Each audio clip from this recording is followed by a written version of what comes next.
Yeah, what are your final thoughts? My final thoughts, I'm trying to make a mixing bowl analogy. Fuck off. No! Fuck off. End it now! Fuck off. No. What's worse, I'm really drawn in. You said you were very split on this. I'm like, I really want to hear. No, I am split No. on it. He's mixed.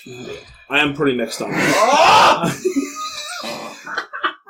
So if I had to, let's see, if I was making a cake and I needed a mixing bowl. I'm gonna have to host this goddamn podcast now because I'm gonna fucking stab John. How sad is it? I'm the only serious one. I really want to hear what you think about it. All right, fine. No, All right, no fine. offense. I'll drop the analogies. Mr. Mix is...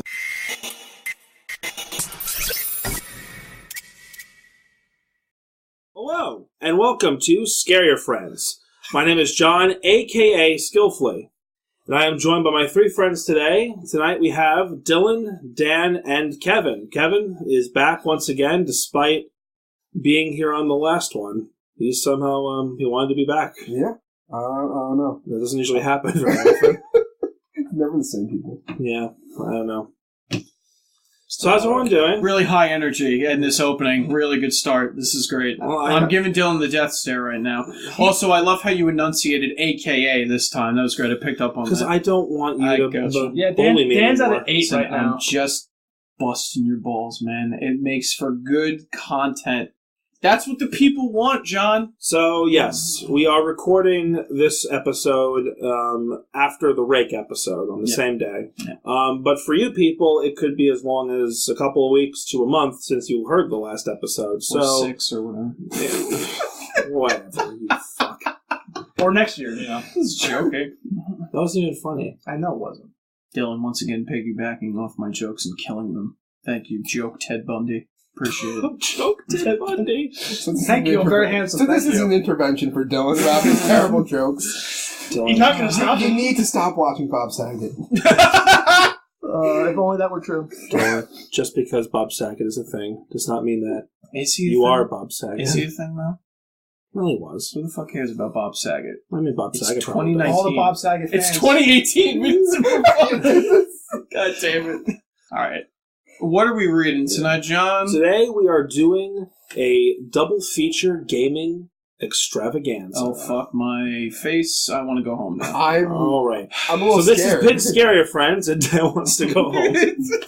So I guess we're done for the day. Well, By the that's not look true. in your eye, I'm not sure what to expect with this. Either it's going to be one of those that aren't that good, or it's going to be really good. So I we've, can't- It's going to be a mix of we've something. done very little haunted game, but I think the last one we did, the Oregon Trail style one and Pale Luna.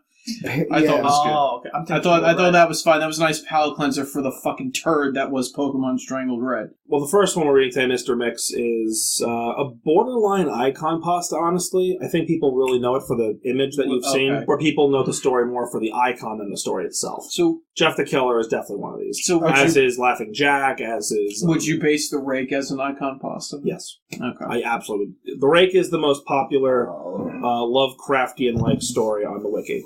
What's the As far one as with the trend. dog? Smile Dog. That's another icon pasta. Even abandoned by Disney to some extent, based on the fandom of the reverse. What's that called? Crap. The meta. No, it's the way. What's the mean? The inverted colors of Mickey. Oh yeah, That's okay. what I meant. Gotcha. Instead of black mouse, it's a Yes. white mouse with a blue face. And Yes. Yeah, The people- photo negative. Photo negative. Yeah. The phone negative. There it is. Okay, I like had trouble saying that. Mr. Negative. Inverted. But yeah, today we're reading Mixed Mix.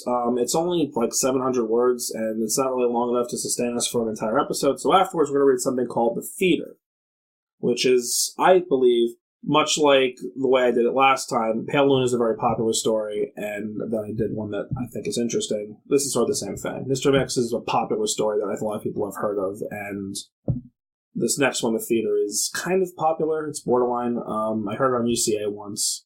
John, you always be like, we pick these shorter stories, and you're always like, it's not really going to be much to talk about. And then those are the ones we talk for 45 minutes. Well, we'll see what after happens. we're done.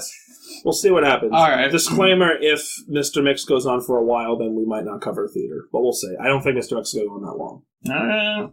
So here's Mr. Mix. There's the image of Mr. Mix that someone created, obviously. And Hey, do we have a credited author? I'm about to ask you. I'm going to scroll on the bottom. No credited author. No credit author? Another rando. Another rando. Okay, so... They don't want the publicity. Well, again, when you make these stories, you're not sure which ones are the ones that are going to turn up to be popular and go on trending. Okay, so without further ado, let's just get into it. Let's get into the mixing bowl. This is... that was Dylan levels. That was Dylan levels. No, that was Holy below Dylan levels. No. I will jump over there and beat the shit out Go of you. the fuck ahead. Because that was that's some... I have not said something that bad. That's some first level Dylan shit right there. I thought of it at the last second and then said it. And as I was saying, I was like, God, this is... That's fucking clown shoes, man. Yeah, but here's the thing. He thought first Holy before shit. saying it. That's No, worse. that makes it okay then? So you just diarrhea out of the mouth and that's fine. You know me. I just don't think about it. I do, and I hate it still every time. And you're still here. It's annoying to argue with Dylan. I'm not here for you, Dylan. It's annoying to argue with Dylan because Dylan's the one person who you argue with where you're like, you're a fucking idiot. And he's like, yeah. It's like, no, you're supposed to disagree with me, you stupid piece of shit. You're not wrong. It's true. Example. It's true. A lot's coming out tonight. We're having a real... I'm okay with my I think we should have had a few drinks first. Yeah, not tacos. Not after the last night for me. No, thank you. All right. Let's go in the mixing bowl. And I'm gonna throw up. I'm gonna vomit. I'm gonna vomit on this fucking show. Once was enough. Twice you're pushing. Okay. You want to throw a Sir Mix-a-Lot joke in there somehow? You just did. You want to do that? All right. Dan did it for you. You don't have to do it. I'm not gonna do it anymore. All right. Oh boy. All right. Let's just start the ingredients. Answer's 8. Let's get the mixing bowl ready. God. Does anyone remember? Now it's worse than you. Now it's worse than Dylan. Now it's worse. I bow down. Does anyone remember an old PC game from the early 1990s called Mr. Mix? No. It's mainly a typing game similar to Mario Teaches Typing, where you have to type words into a box to make the chef, the titular Mr. Mix, put ingredients into a bowl. Unlike most typing games, however, this game is notorious for having an insane difficulty curve. The game has a words per minute requirement for each level, being as low as 10 on level 1 and as high as 85 on the third. By level 5, the requirement reaches over 500, effectively making it impossible to proceed any further. One of the main things that people noticed about the game immediately was the background music. The music on the first level was an unsettling pattern of growls that got progressively louder as the level went on, often causing damage to early computer speakers that were not designed to handle extremely high volumes of sound. The second level had no music at all, and the third had what sounded like an extremely low-quality recording of a hairdryer playing in the background. The remaining 2 levels had an extremely loud high-pitched ringing throughout the level that caused severe eardrum damage to those who managed to get that far. Another rather disturbing aspect of the game was the design of Mr. Mix himself. He was a large, round-faced, overweight man with large, beady eyes and red spots on his cheeks. Most children who played the game reported having vivid nightmares of Mr. Mix, speaking to them in a quiet, raspy voice and threatening them to keep quiet about something.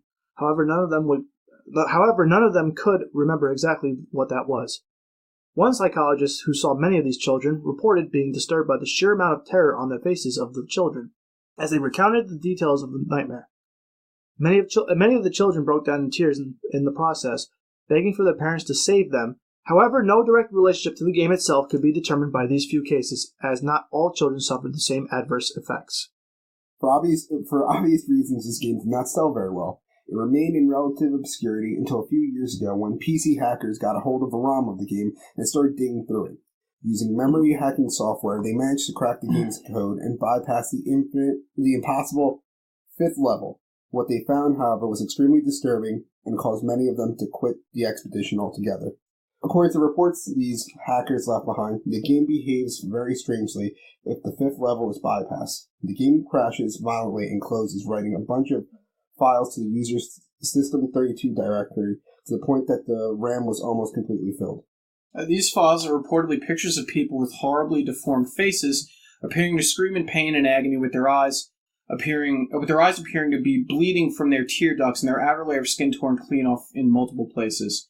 If the user attempts to delete these files, the computer will violently crash and blue screen, causing permanent irreparable damage to the user's hard drive.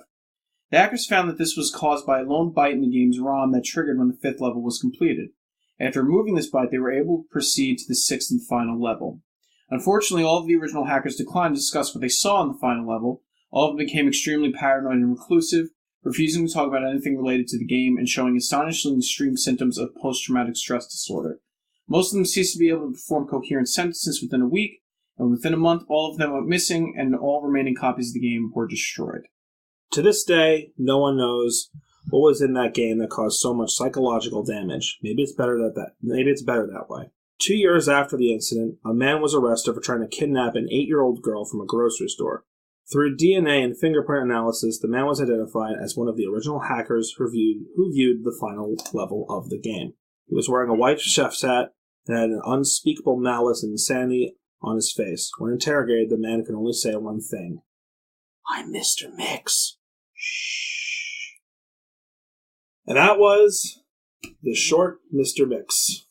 And from your expressions, I think I know where this is going. That was fucking terrible. Thanks, I hated it. That was fucking awful. That was awful. There's so much I want to dissect about this. Hand me a scalpel. Yeah, let's go. The amateur surgeon shit. All right, well, go ahead. Oh my god. Okay, so... okay. We have seen this shit time and time again. These fucking stories that just... People see violent images of people's skin tearing and violent, and bloody, and it's like, that's not horror. It's not. Describing a violent image is not fucking horror. This is not scary. It's not even remotely creepy. It is all of the fucking tropes that we have grown to hate thrown into a story. And the whole, Mr. Mix, shh. They all went crazy. Nobody knows what happened in the last... It's all the bullshit that we've already been through several times. And it's fucking terrible. I hated this. You know what it was? You know what really cinched it for me? It was early, too. Hold on, let me see if I can find it. Oh, it was the sound. The second they were like, the sound was weird. It was like a low grumbling. That's when immediately I knew. I rolled my eyes and went, I'm fucking focusing on sound already. Here we go. There's just something like we've done this enough now where I've already picked up on the tropes in haunted gaming, or at least some of them, and I can tell it's like, it's just fucking bad. It was so bad. I'm gonna hate going this route, but like on a technical standpoint, how one byte is able to install thousands of images onto your computer. Right. I don't know why that annoyed me so much. I'm like, that makes no sense. And especially, it's like, one byte is literally virtually nothing. It's a computer hacker's nightmare. To be fair, that's what it is. To be fair, though, because this takes place in the early 90s, a byte would probably do a lot, a lot more damage to your RAM, because your RAM was probably like, fucking a couple megabytes back then. A couple bytes. Right. So there you go. Right. Megabytes was like the highest they went to. No, there was some, to my knowledge, there's probably computers back then that did at least a gig, but we found like floppy disks in my house, and the max storage for each floppy disk is 32 megabytes on it. Well, like the amount of processing that would have to be stored in this one bit to get random images from somewhere and put them onto your computer, it's more than one bit. That's bothered me so much. It's a one-bit virus. No, but it's like out of the world of realism. Right. Some of these you want to be tethered to a bit of realism to make it that creepiness, to give you that terror, that horror, but there's none, because at that point it's like, well, that's not possible at all. And I feel like there's a lot that had nothing to do with each other. Like, okay, it's a creepy image, which also, again, because going to a technical side, bad image. Very terrible made image. Especially for a 90s game, like you would expect something that it does not, you don't look at it and think, 90s, PC game. Like we've all played 90s games like that. Putt. Yes, but like it doesn't have that, thing that makes you think, oh, it's an older game. Right. It looks like something someone made in MS Paint. Right. Yeah. Yeah. And it's like, I'm going to write a weird story about it and had 15 ideas that none of them connected and put them into this. Mixed it, if you will. It's quite a mix. It sounds more like the guy was pissed off that a game crashed his computer and was like, this is bullshit. And just was like, I'm going to write a story about fucking this. 3 gigs, fucking 3 megabytes of RAM is not going to be able to put This game broke my computer with a bite. Just one bite. I'm done. I'm writing a story. It's just so tropey. It's just so creepy pasta haunted game. I think it's an error of its time, but yes, I believe that. When was this? I don't remember the year, and I don't think I'm ever going to know the year unless I really look into it, but I could go through the post history, but it's not going to really tell me anything. The way it sounds like this was sold like retail. Like, is that what's going? Because the other ones that we've done, right? Pokemon Strangle, right? It was a mystery cartridge, right? No one really knows. I assume it was Pale some Luna, PC game from the 90s. But that's what I'm saying. Like the other stuff that we've read has some kind of, depending on the story, shitty backstory, or there's a backstory. In the case of Pale Luna, it was people swapping discs. You didn't know. There was a setup, right? The Oregon Trail, I forget the name of the story, but the Oregon Trail game that we did in that same episode, The Wilderness, it was like set up as like a monologue, like this company was trying to produce this super realistic game, right? This is just, kids playing it. There's a PC. Like, what fucking did they load this into computers at elementary schools? Like, what is this? And the fact that it's just like, it's just all these stupid tropes.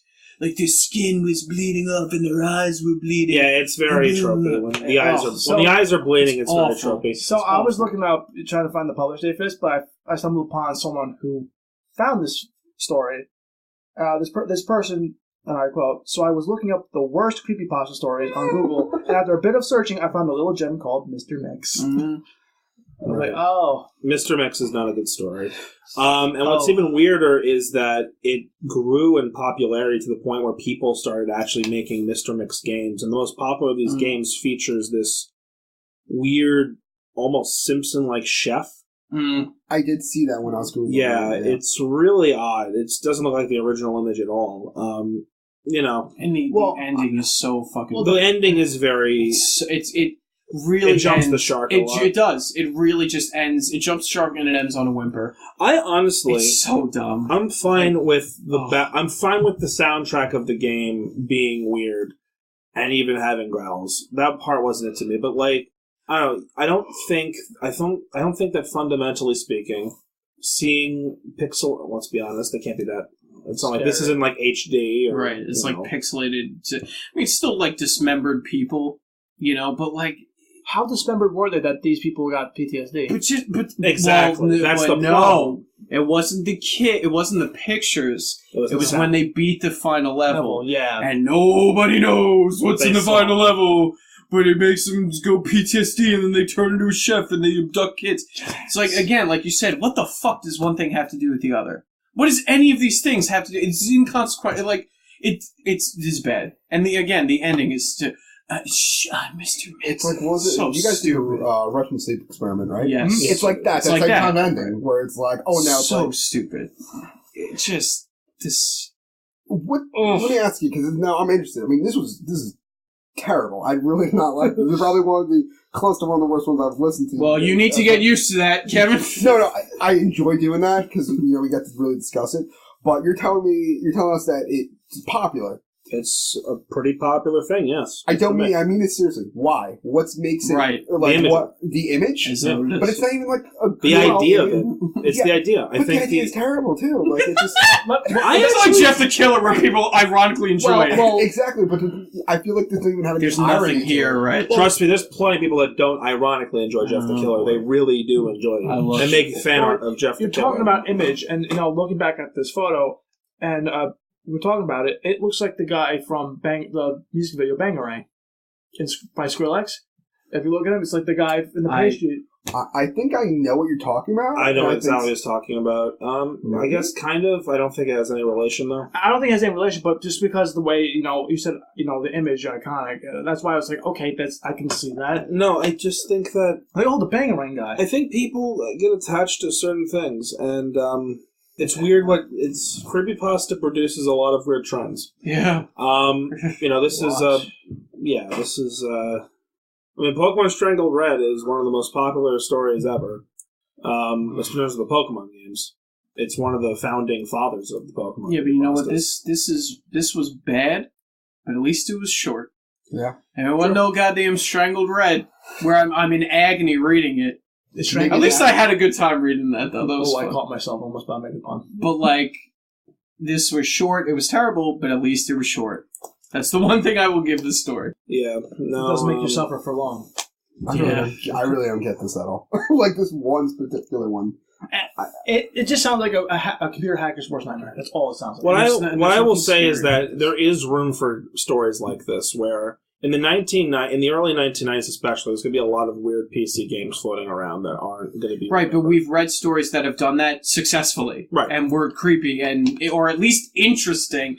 Pale Luna may not be... Pale Luna was in the 1980s, but yes. Whatever, but Pale Luna may not have been necessarily scary, but it was still interesting, and there was still a mystery, and there was a conclusion. This is fucking cockapoo-poo. This whole thing. This is Mr. Mix coming to real life and abducting kids for some reason. Right. Why is he doing that? Right. Even then, it was like, okay, hackers, gone. And then we're going to abduct kids. And also, the other big thing with me was that the hackers go crazy after 1 week, and then after a month, they somehow disappear. They don't track them. They don't put them in a ward, or they don't know who to doctor. Who's tracking these? Who's on this 90s forum let's read more about these hackers. Where do they go? Right. I don't know. The 90s Reddit. Where are you? Right. Sorry. r/90s hackers. Where you at? Anytime you have a moment in a story where you go, and nobody knows what was on this, or nobody knows what happened. That's the moment where, for me... Well, there's some ambiguity in even the rake. Yeah, but that line specifically, that's the kiss of death for me. Because it's just so fucking lazy. It's so... There are ways to do that, like the rake, like the thing that stalks the fields, where nobody really knows. But you don't have to say it blatantly like that. You don't have to be like, and they were never heard from again, and nobody knows what's on the... That is so fucking lazy and just done so poorly that I have no patience for that kind of shit. I really don't.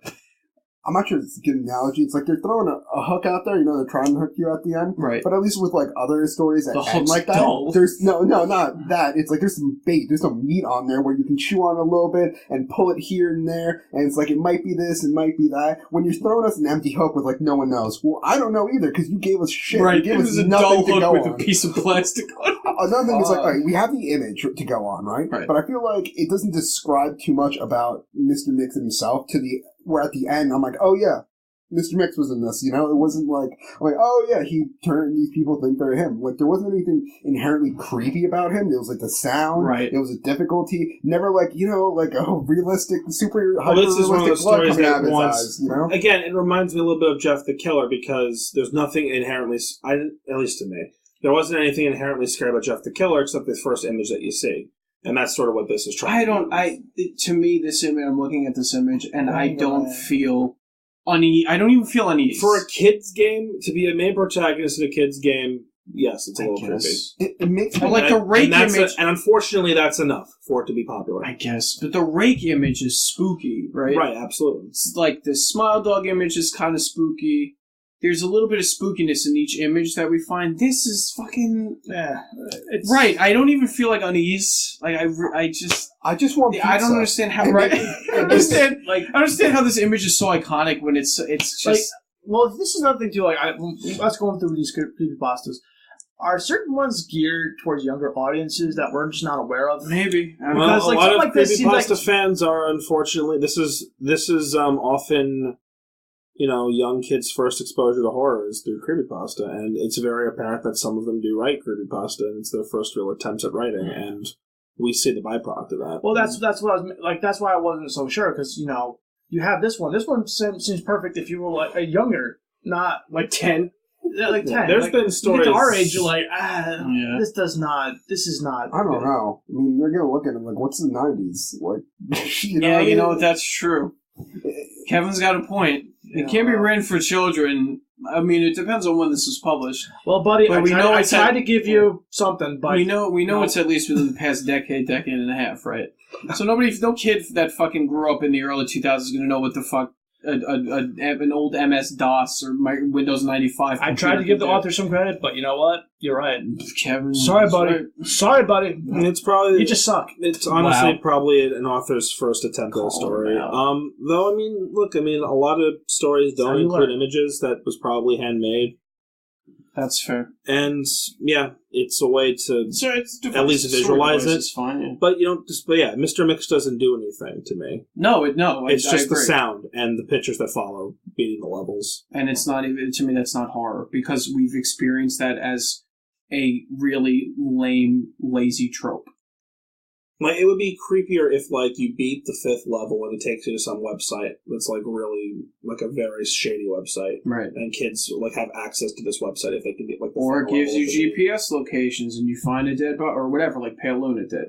Or, yeah, like, you're trackable now that you've been in the game. But that, when you have a simple story like this, or it's, like, some kind of it could be something as simple as, like, in the 1990s, the government wanted to, like, find like special, like they want to find special people, and so if you were looking able for fucking muties, right? But if they were able, it's like if you were able to beat the final level of this typing in, and you could type at like 400 or 500 words a minute or whatever it was, government agents will come to your house and they'll. That's a way more interesting and clever setup than what we got. I mean, isn't there something similar in the creepypasta realm that follows that? Which one? Polybius. I think you mentioned it in one of the other ones. Oh, I haven't talked about Polybius. Is something I'll do eventually. We'll talk about Polybius at some point.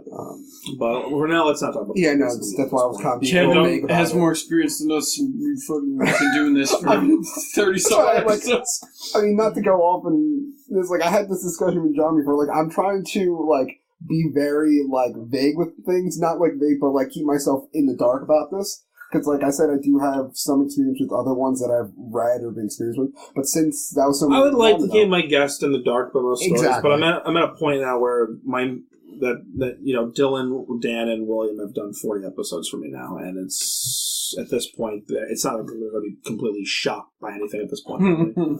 Anyway, before we move on to the next story, let's quickly just final thoughts on Mr. Mix. I think it's pretty much obvious. Well, it's an interesting...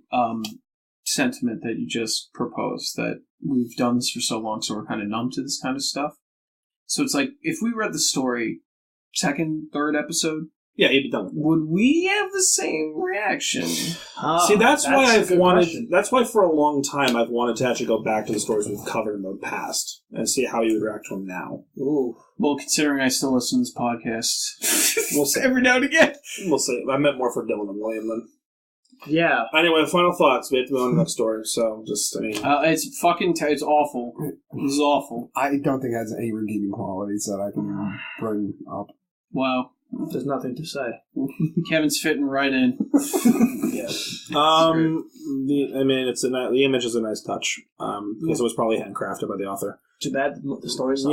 You go back to if you're much effort into the story. Oh! If I was giving this writer advice, I would say, go back to the drawing board. You gotta write shit before you write good. So that's fair. You got a point. That's good.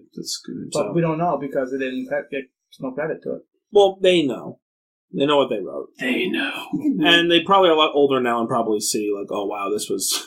Well, who knows? Maybe they're a lot older now. Better. The Rake. What are you doing, Dylan? Jesus Christ. Dylan's working on his teleplay for the Rake series that he's going to put on Sci-Fi. I mean, I know you want to get away from this, but do you happen to think that maybe the image came first?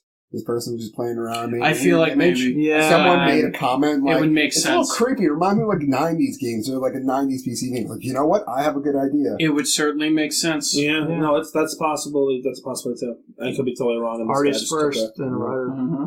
Yeah, some people make stories based on creepy images. I mean, the entire Slender Man mythos was made entirely based on 2 pictures of the Slender Man. The whole thing. That wasn't even a story. That's just 2 images. And they made a crap movie. Well, And a crap game. Well, it's a byproduct of making a movie 5 years after you should have made the movie. Thanks, Sony. Anyway, let's move on to the theater. Sponsored by something. So the theater is a relatively interesting gaming story, in my opinion. I actually am not entirely sure how I feel about it, so we're going to read it together, and I'm going to get my thoughts together as I read through it again. So while you guys are looking it up, I guess I will start by starting with the theater. So let's get into the mix. I'm not going to say it. Fuck off. Let's pull back Let's the sit curtains. down and, there you go. And this There podcast you over. go. So find your usher and get your seats. I wanna die. And welcome to the theater. Rick, take me now. Have you ever heard of an old game called The Theater? Yeah, didn't think so. Probably because many say it doesn't even exist. You see, The Theater was an old game released around the same time as Doom. Today, if you ever find it, it's only available on crappy bootleg CD-ROMs, which more often than not don't actually contain the game. The actual legitimate copies that they say were released back in the day feature a blank cover with nothing but the sprite of what has been named the Ticket Taker. He is simply a poorly drawn, pixelated, bald Caucasian man with large red lips, wearing a red vest over a white shirt and black pants. He is completely expressionless, though some say that if you smash the disc, his face is shown as angry the next time you look at the cover, though this is dismissed as just an urban legend. What's peculiar about the theater, though, is that there is no developer named on the jewel case, nor a game description on the back. It is simply the Ticket Taker on a white background on both sides. The game was initially known for its inability to install correctly. The installation process immediately locks up the computer when the user reaches the licensing agreement. Also strange about the licensing agreement for the theater is that whenever the development studio is supposed to be named, the text is simply a blank line. Anyways, most people who have claimed to owning one of the original CDs says that they figured out how to install the game by simply rebooting their computer on the licensing agreement with the disc still inside. They are prompted to press I agree on startup, then they continue with the installation. If a player supposedly manages to find to what they believe to be a working copy, they have... Hold on. Then they continue with the installation. Can you start from there? Because I have a completely different story. What? Then they continue with the installation. The game then starts up without any introduction. What? Besides a main menu. Are you on the wiki or the... I'm on creepypasta. I'm on creepypasta.com. I'm on the wiki. I'm on the Holy wiki shit! too. This is whoever wrote this story, or somebody added to this because there's more. You started reading, and there's more paragraph. I wasn't expecting that. What was the next sentence? Once it is selected, you're the first person to view. No. If What's a player the one? supposedly manages to find to what They they believe believe it'll be a working copy. Yeah. All right, we're back. So we figured it out. We're gonna read the wiki version because we're idiots, and there's just one additional paragraph. No, it wasn't that we're idiots. There's another paragraph added. It's really bizarre. I mean, I want to say that I should have prepared more, but I wasn't expecting there to be different whatever. John, Okay, so As Dan this is your fiercely fault. shakes his head. This is Alright, your fine. fault. So it Wow. says they then they prompted to press I agree on startup. Then they continue with the installation. Dylan, go. If a player supposedly manages to find to what they believe... Wait, hold on. God No, I'm damn. just kidding. I'm just fucking around. Oh my god. I'm just fucking around. Go ahead. Scared me. Want to break the tension a little bit? Frankie, you made it! Yeah. Okay, may I... Oh, God. I don't know, may you?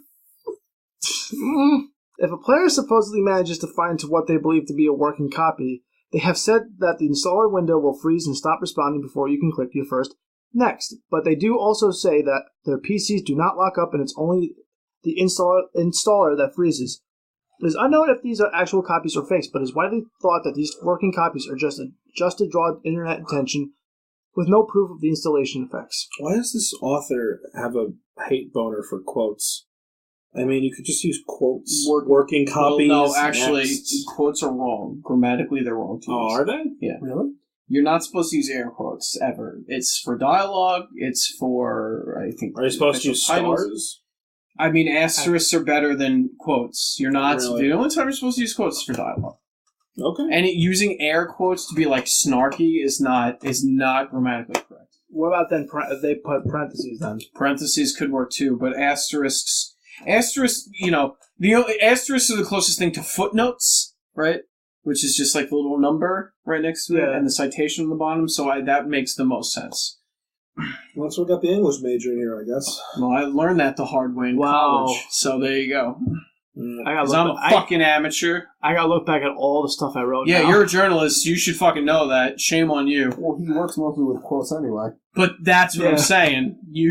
Actually, no. In my story, not in my not my journalist articles, but in my stories that I make that are, around where Dan does, I use air quotes to add little things, or I just use. I use parentheses. I use quotation marks are not supposed to be used as air quotes ever. I think I use mostly parentheses. I gotta double check on that. Anyway, this English lesson was brought to you by. Okay. Upon proper installation, the game then starts up without any introduction besides a main menu that is simply the sprite of a movie theater's exterior on an empty city street. The title fades in, and then the three menu buttons: New Game, Load, Options. Selecting Options immediately crashes the game to the desktop. Load is said not to function at all, even if you do have a saved game. Nothing happens when you press it. Thus, New Game is the only working menu option. Once it is selected, you are in the first-person view. You are standing in an empty movie theater lobby, with the exception of the ticket taker, standing in front of a dark hallway, which one can only assume leads to the theaters themselves. But there's nothing to do but look at the poorly drawn, mostly illegible movie posters, or approach the ticket taker. Once the player moves towards the ticket taker, a very low-quality sound clip plays saying, "Thank you, please enjoy the movie," along with a speech box saying the same thing. You then walk into the hallway and the screen fades to black, and you're back in the empty lobby, and you do the same exact thing again and again and again. While this may sound like a really horrible game, a number of peculiar things occur as you continue to play it. The number of times that you have to continue into the hall after giving your ticket to the ticket taker before the strange events happens is unknown. Most state that it's completely random and can take anywhere from the first playthrough to the 400th. What happens, though, has deeply disturbed some players. The first occurrence is when a player fades back in after walking into the hallway. This time they will notice the ticket taker is completely absent. The player then, without any other options, decides to walk into the dark hallway. The sound clip and text box mentioned previously will still play in the absence of the ticket taker. When the player walks into the hallways, the screen does not fade out. It goes pitch black as you walk deeper into the hall, but the player's footsteps sound clip is still playing as they continue to push the up button on their keyboard. Those claiming to have played the original game report to have felt extremely uncomfortable walking down a hallway, anticipating the whole way something horrible happening. Well, eventually the player is unable to move forward. There's nothing for a few moments before a strange sprite that is described as the ticket taker with a swirl for a face appears and stands before the player. The original players of the game say their bodies immediately froze up and their stomachs churned. They saw the sprite, which has been appropriately named the Swirly Head Man. Nothing happens as the Swirly Head Man stands before them. Then suddenly a piercing piercing screech plays as the game glitches out.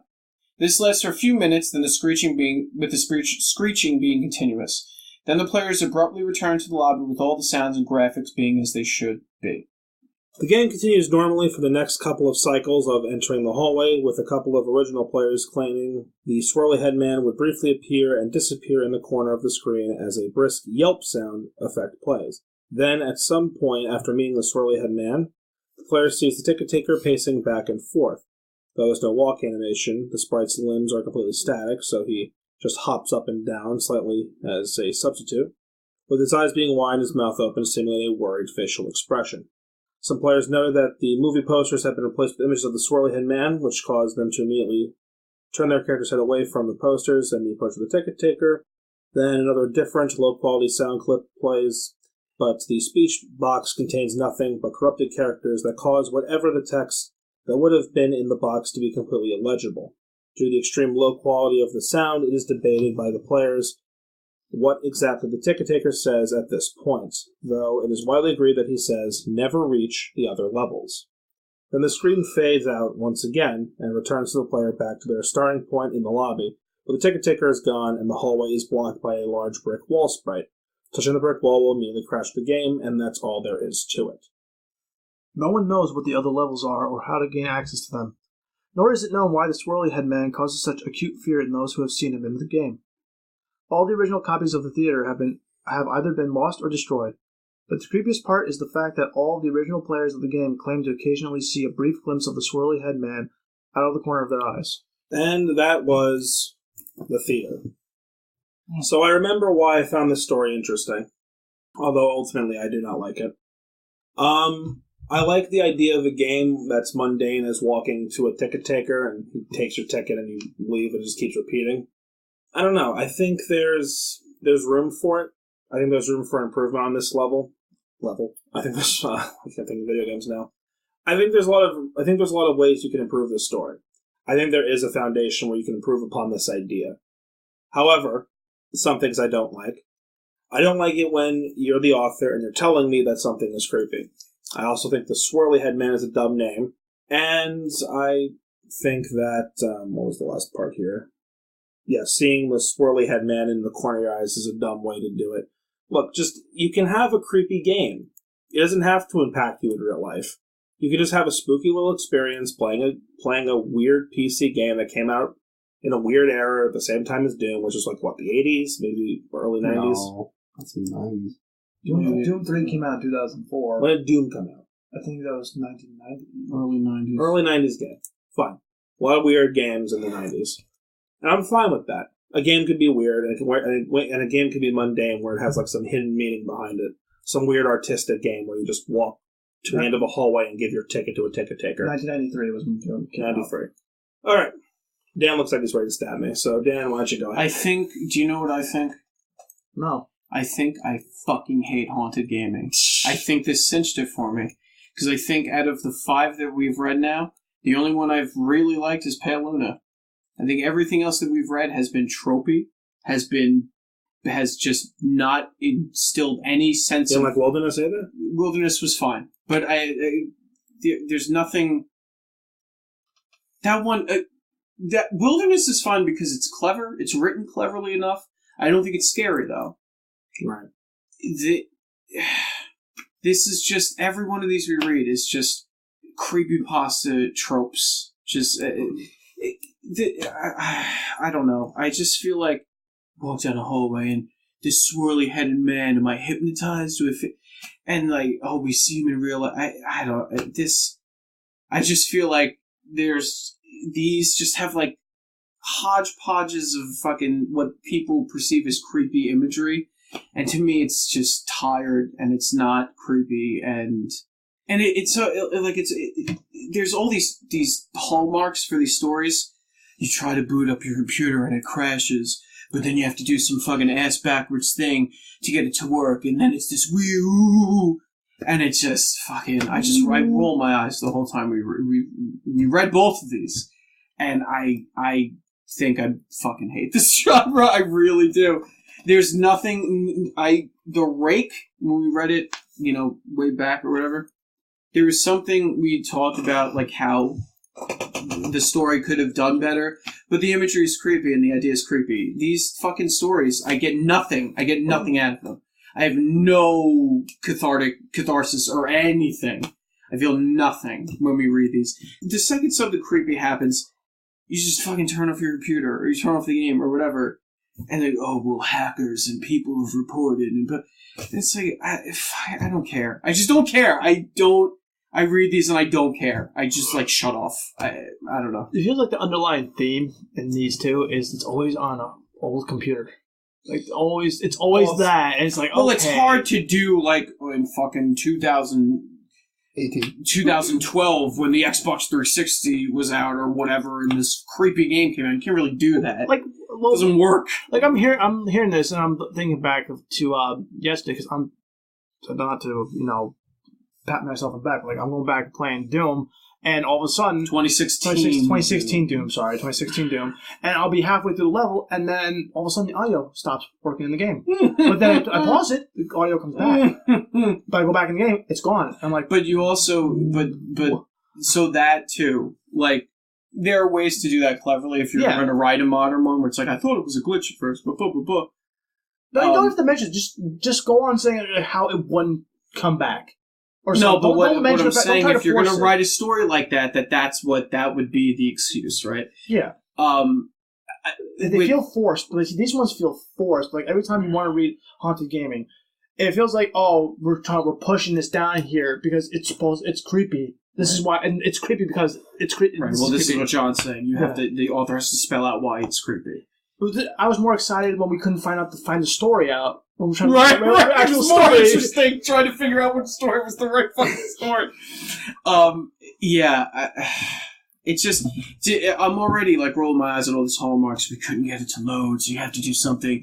And then people play tested it forever, and then they found out this weird thing. I would like a modern. I would actually, you know what? I would like to see read a modern, you know, haunted video game just to compare. Oh, I could give you one.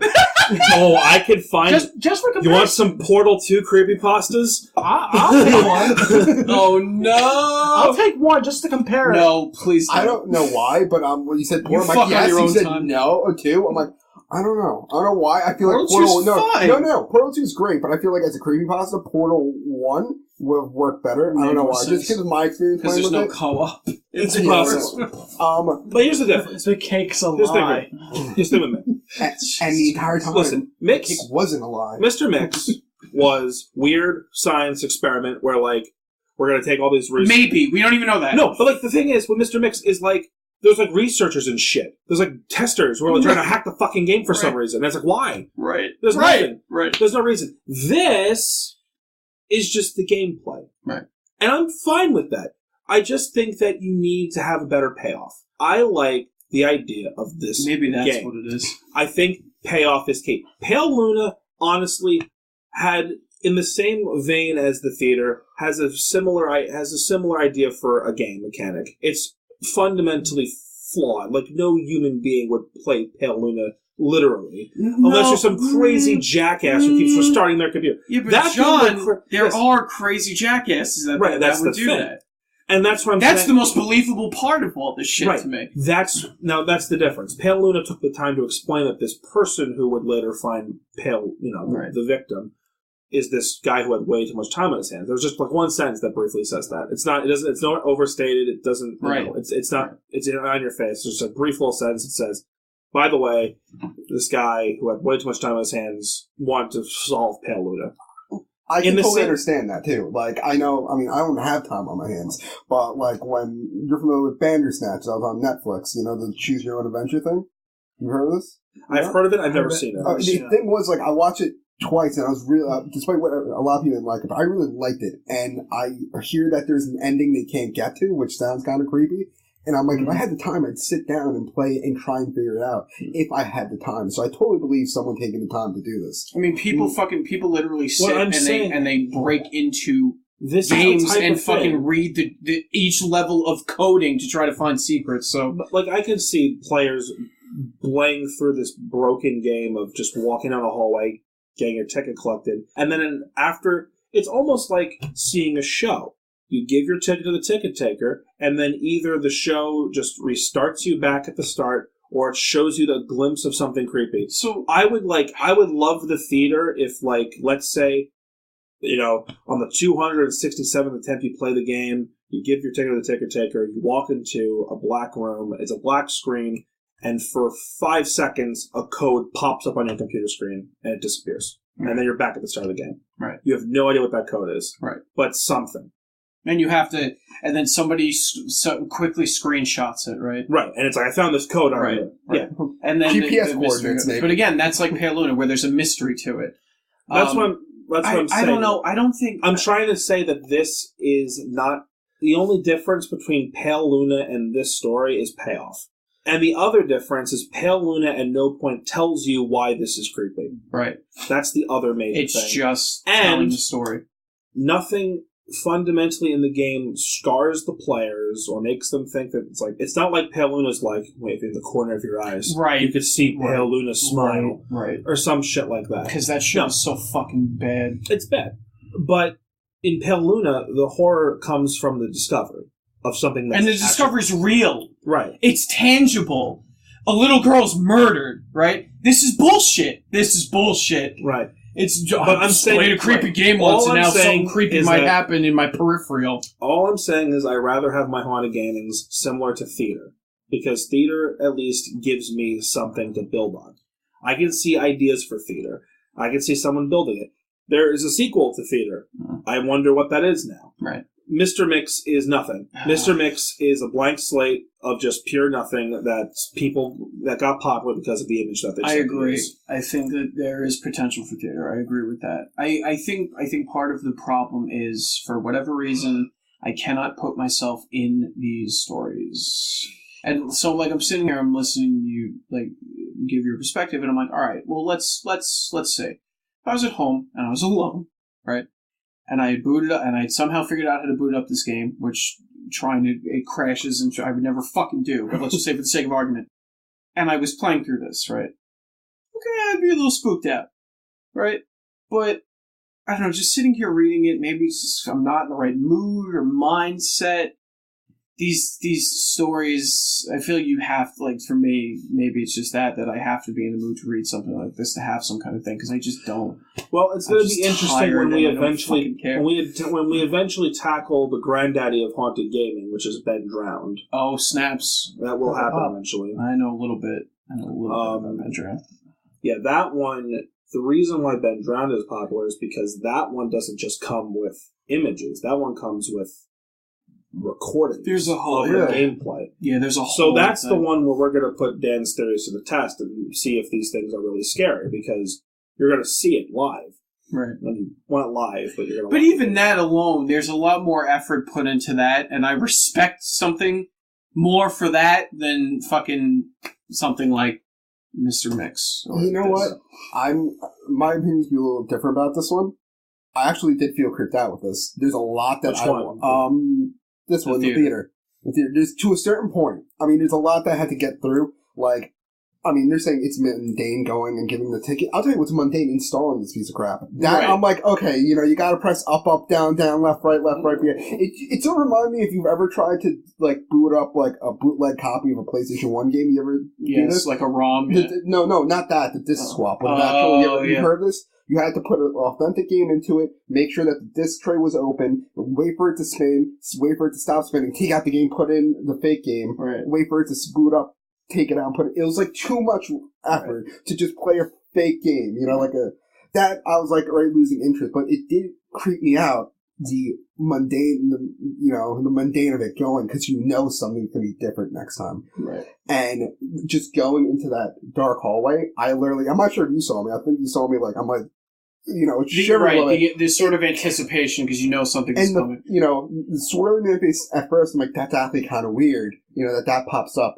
But now it's like, well, here's the face of the horror, and it's now everywhere. It's like, well, now it's everywhere, and I don't give a crap. Right. Because it's now, okay, so it's a ticket taker, he's now swirling in face guy, whatever. Yeah, and now he's everywhere, and it's not scary anymore. But I will say it did have me at that point when it's like, now I'm going into an unknown, into a dark space. And if the swirling man only appeared for a brief moment when you're in the hallway and doesn't appear again, then it's better. That would be fine. Also, I want to go back and read this, but remember how they said that if you drop a disc or something? That was bad too. Yeah, but I'm thinking when you punch the disc, apparently the face of turns into swirling. Well, is that what we're doing? No, he said no. Angry. It's angry. Maybe that's what it was. Well, that's actually a good segue to what I want to talk about, because during near the end of it, he was just trying to make when you're the player, the ticket takers make sure you don't get to the other levels. Right. So like, it's like that way. Like you break the disc. It's like, what the fuck are you trying to do? You're trying to get past these things to what you shouldn't be seeing. Right. And like he's like that like immersive AI is like telling you, you don't want to go back here. You are going to make a big mistake if you go to these next levels. So you're saying like the ticket taker is like the guardian. Or, yeah. Like it's cool. I like that as an idea. Yeah, it's cool because that makes it way more fucking interesting. Think about it. Maybe the swirly faced man got out from the other level and it's like, I'm what lays next, and he's like, you don't want to go to that. He's there. He made a mistake.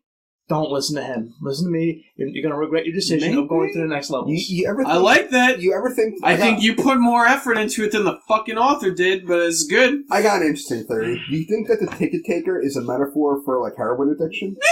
Yes. Once again, that was a potato theory. Watch the last episode to get that joke. That was a potato John theory. with his head in his hands. I didn't do it. Evan did it. And I looked at him. I point to myself. I didn't do that. And then I point to Kevin. That was Kevin. I like you, Kevin. You can stay. Thank God. It all comes full But I do it. No. You should know better. Because you have no subtlety to it. That's the problem. But you just like what I just said. Oh my god. Alright, so, let's get out here with our final thoughts on the theater. Dan obviously had some very negative thoughts at first, and you don't like it, and that's fine. What are your final thoughts, though? After hearing everyone. I wish I did like it. And I think talking about it, not that I'm coming around, but I'm like, alright, I see you guys' points. And maybe if I was in like a different state or better mood or whatever, I would be able to put myself in this story and at least feel some of the horror, but I just don't. Especially coming off from Mr. Mix, too. I just feel like these haunted gaming stories are just not for me at all. I mean, compared to Mr. Mix, like Mr. Mix can't be saved. It's just, I feel like this one, because I keep saying, it really did, freak me out. I feel like if it could have been, it's salvageable. We changed a few things here and there, taken out some of the bullshit. Would you say that Mr. Mix is the Jeff the Killer of haunted gaming? It's irreparable. I don't know. Do we have as much fun? There's some pretty bad ones out there from what I understand, so I wouldn't say that. Haunted gaming is a cesspool, unfortunately. Yeah. So, like I said, I think this one video game was movies. very close to being, something. We'll read Lavender Town Syndrome at some point and really make Dan just roll his eyes out of his head. Alright, Dylan, your final thoughts on the theater. 25% on tomato meter. No, you didn't like it. Elaborate. It wasn't spooky at all. Did you just give the creepypasta score a tomato meter Sorry, score? pumpkins. Well, no, honestly, a tomato meter score would make more sense when you think about it. It's a theater? It's pasta. Oh. Tomato sauce. Good night, everybody. Good night. End the recording right now. If you listen carefully, you could hear the sound of at least some people clicking off this video. And others getting pissed off because when that person does it, it's not okay. But when another person does it, it's okay. Because you're bad at it. I'm charming, okay? Anyway, so My name is Dan. I like when it works on the beach. I'm a Capricorn. What? This is a dating profile. Fucking no, man. He's single and he's ready to mingle. Yeah. I just said the last one. Awkwardly, though. Not like if I go to a bar with people, I'm kind of sitting in the corner. I sip my beer. I don't really socialize. It makes me nervous. So. He's approachable. He just won't approach you. Yeah, I'm very shy. Run. Run. So my final thoughts is that... Yeah, what are your final thoughts? My final thoughts, I'm trying to make a mixing bowl analogy. Fuck off. No! Fuck off. End it now! Fuck off. I'm really drawn in. You said you were, very split on this. I'm like, I really want to hear. No, No. He's mixed. I am pretty mixed on it. So if I had to... Let's see.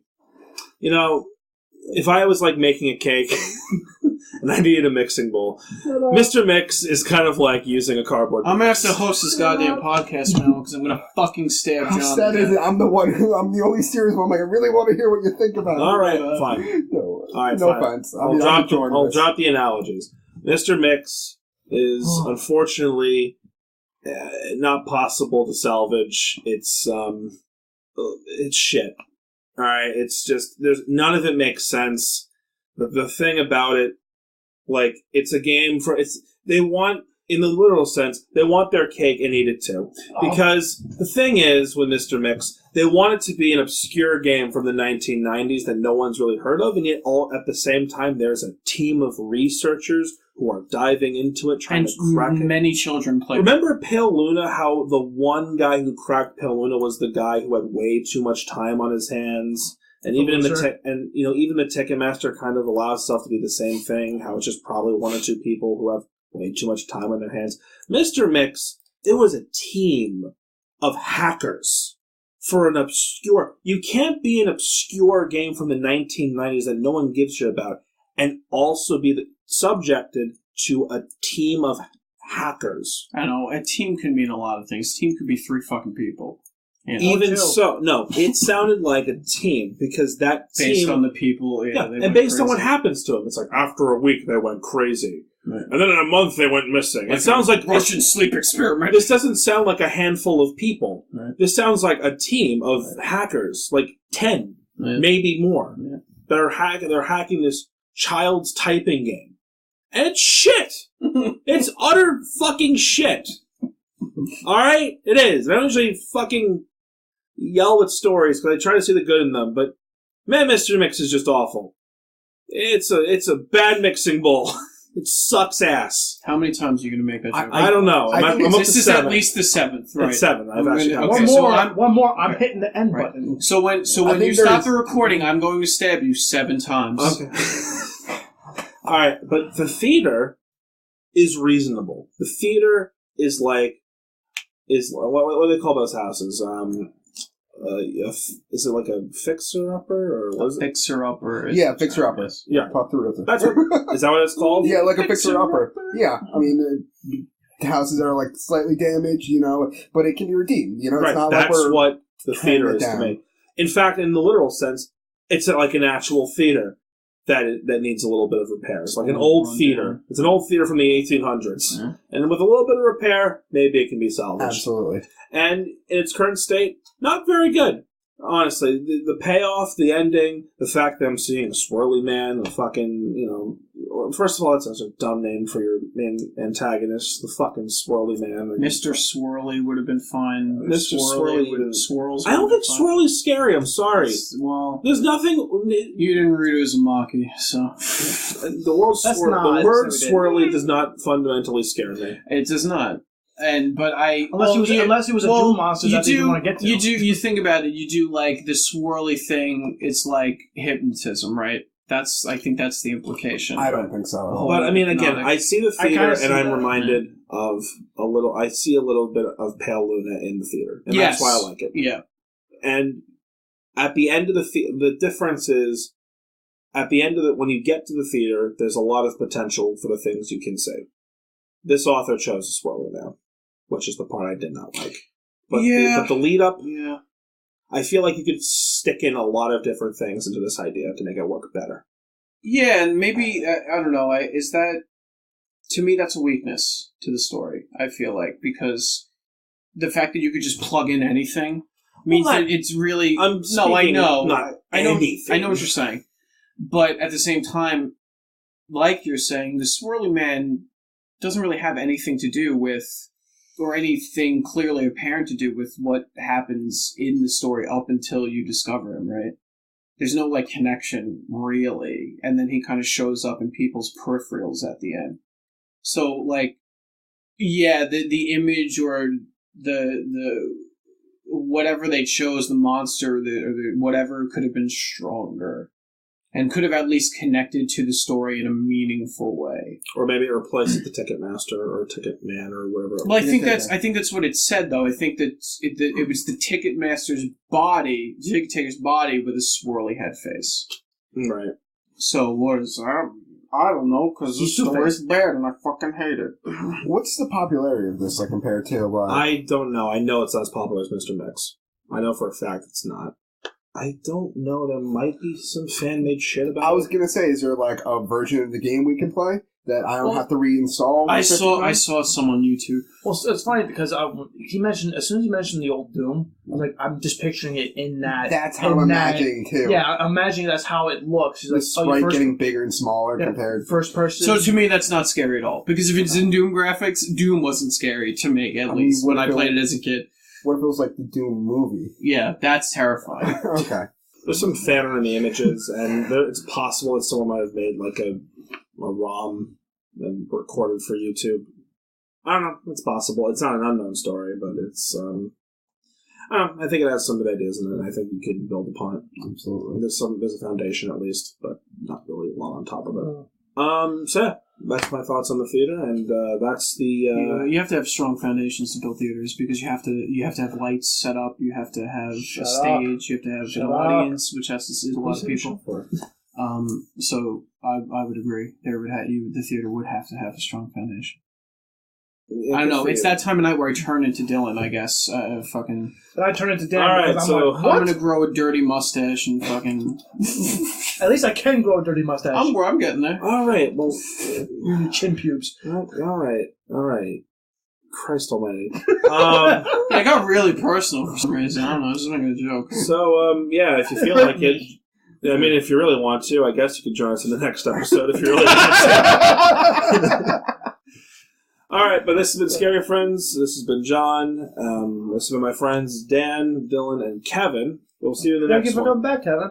You're welcome. I don't know. Take care of yourselves. Take care of each other.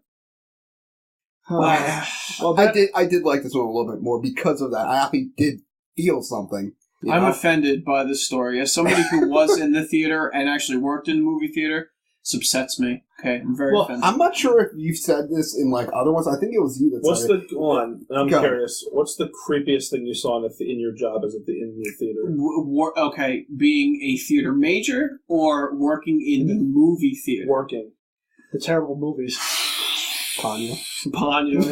Fucking like Ponyo. Okay, I'm not even going to get into that. Because you open that rabbit hole and this is not a movie podcast.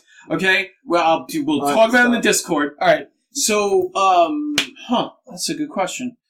Did you have to clean the movie theater after 50 Shades of Grey? No, it was way before. It was actually 10 years ago. Damn. It's fucked up. It'll be 10 years ago, March 6th. I started working at that movie theater the day that Watchmen came out in theaters. Oh, wow. I still remember that. No. Good memory. So it was 2009, March 6th, 2009. So, I don't know. I don't remember anything inherently creepy. Terminator Salvation Machine. Yeah. I think the only thing that would, like, ever spook... when the soda machine, you have to change the syrup out. I think that's the only thing. Because it was like a room. So it was a wall, because there was dozens of them before they had, like, the big Coke machine with all the options. So I would go in there, and, like, I would try to put it, and then it would and it would pop, and that would make me jump. But, like, other than that, I don't think I can see that as one of the changes does on the right, when I first started doing it, I don't remember any job, really. I don't think I've ever seen anything inherently creepy. You never, like, let someone into the theater that you had, like, second thoughts about, you had to check in? There is a story. I don't know if I want to go into it. It's not creepy, but it's kind of funny. You know the story. It's a good one. It's a good one. I don't know if I want to tell it on here. Should I tell it on here? It's up to you. How long is it going to be? It's probably not that long. Not that long. So I guess you got to do now. All right. So I worked at the theater. We live on Long Island, right? Yeah. We've established this. A couple of famous people live out here. Mick Foley. Who's the other one? Jim Brewer, I think, is from here. Mm-hmm. Dee Snider of Twisted Sister is living on Long Island, I believe, still. At least at the time of this recording. I think he moved off the island, but I'm not sure. Okay, so at the time he was still living on the island. So there was one day I was like 13, 14 at the time. Or no, that's not true.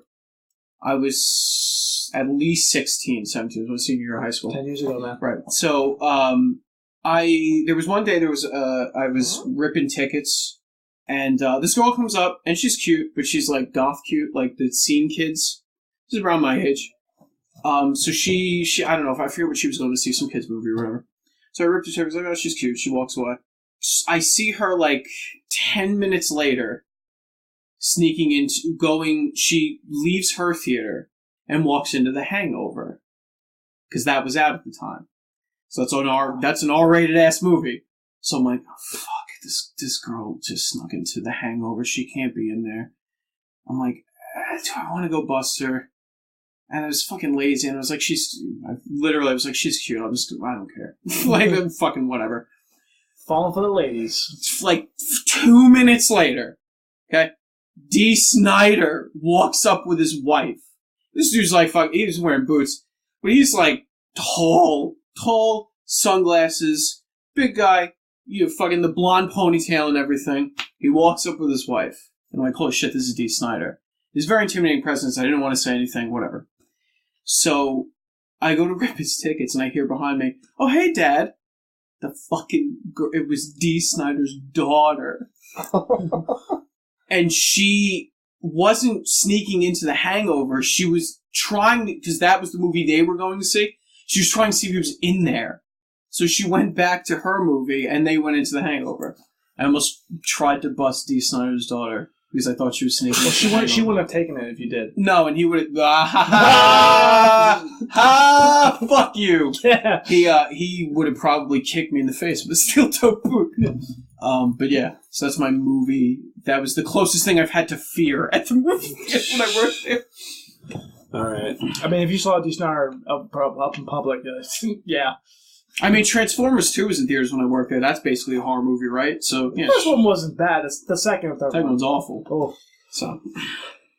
All right. Well, now that I've completely derailed the podcast, we'll make a second podcast talk about movies. Talking about our experience. I'm gonna stick at the end of the podcast. You know what? That'll work. That's probably better.